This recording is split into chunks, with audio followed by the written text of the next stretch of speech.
नमस्कार, मैं हूं आपके साथ निधि सिंह। रुक करते हैं बड़ी खबरों की ओर। समाज सेवी के वरिष्ठ बीजेपी नेता शरद पाठक के बाबा ने एक स्थानीय होटल में प्रेस कॉन्फ्रेंस कर अयोध्या विकास प्राधिकरण पर गलत तथ्य पेश करके अयोध्या वासियों को लगातार गुमराह करने का आरोप लगाया है।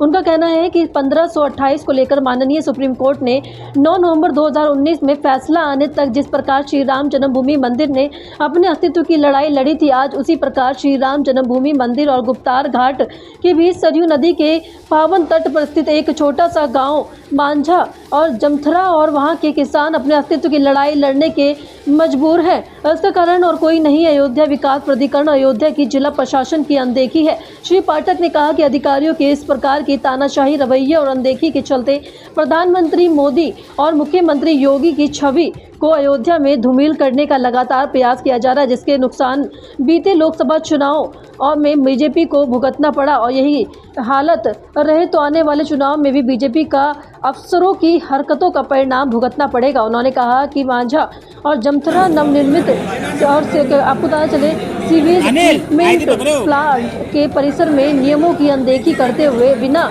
मानचित्र स्वीकृत कराए गए 3 मंजिला 2 भवनों का निर्माण पूरा किया जा चुका है।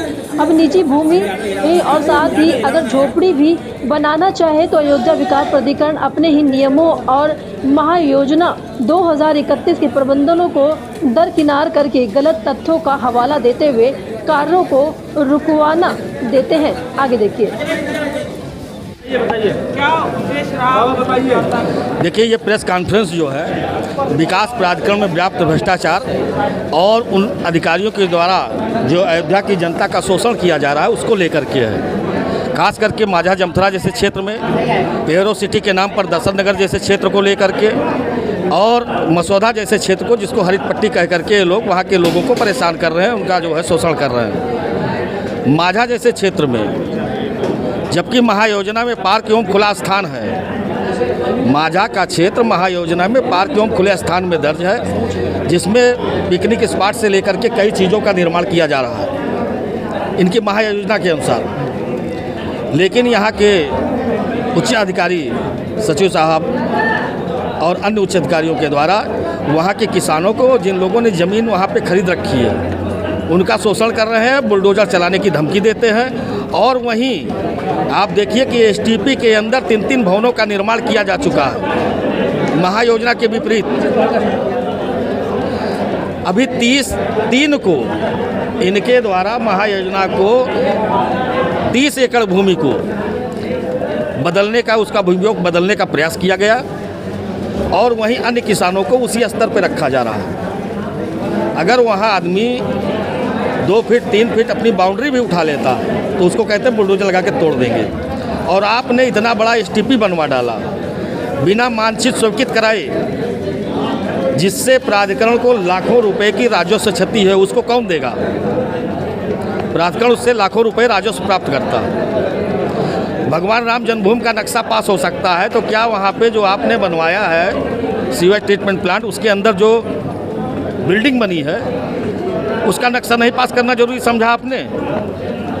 किसानों को छप्पर रखने की अनुमति नहीं है, अस्थायी कंस्ट्रक्शन करने की अनुमति नहीं है, और बड़ी बड़ी पार्टियों को 1 रुपये पे 800 बिस्सा ज़मीन आप दे रहे हो,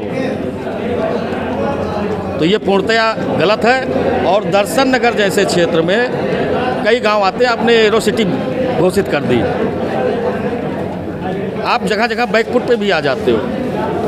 मसौदा जैसे क्षेत्र में 2500 गाँव को आपने कह दिया कि ये हरित पट्टी है। वहाँ के लोग जो ज़मीन खरीद चुके हैं, जो मकान बनवा चुके हैं, वो क्या करेंगे? आप कहते हो चलो जो बनवा चुके हैं उनको रहने दीजिए, उनको नहीं तोड़ेंगे।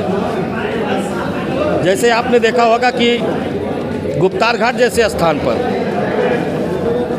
बरसों से लोगों ने अपनी दुकानें खोली थी। वहाँ के लोगों को इन्होंने आश्वासन दिया कि दुकानें बन रही, मैं आपको दुकानें दूंगा। बड़ी बड़ी पार्टियों को ऊंचे दामों पर आपने बेच दिया, उनको हटाने के लिए बाध्य कर रहे हैं आप लगातार।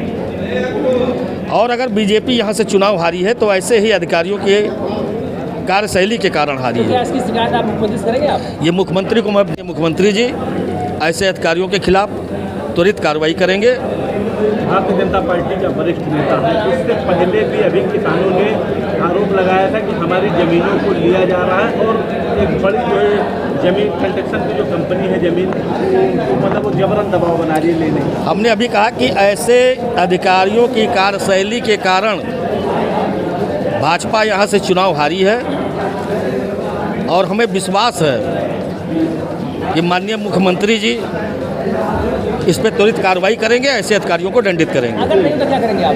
अगर नहीं होता है ऐसा संभव ही नहीं है, हम आंदोलन करेंगे, इसके लिए हम आर पार की लड़ाई लड़ने को बाध्य होंगे।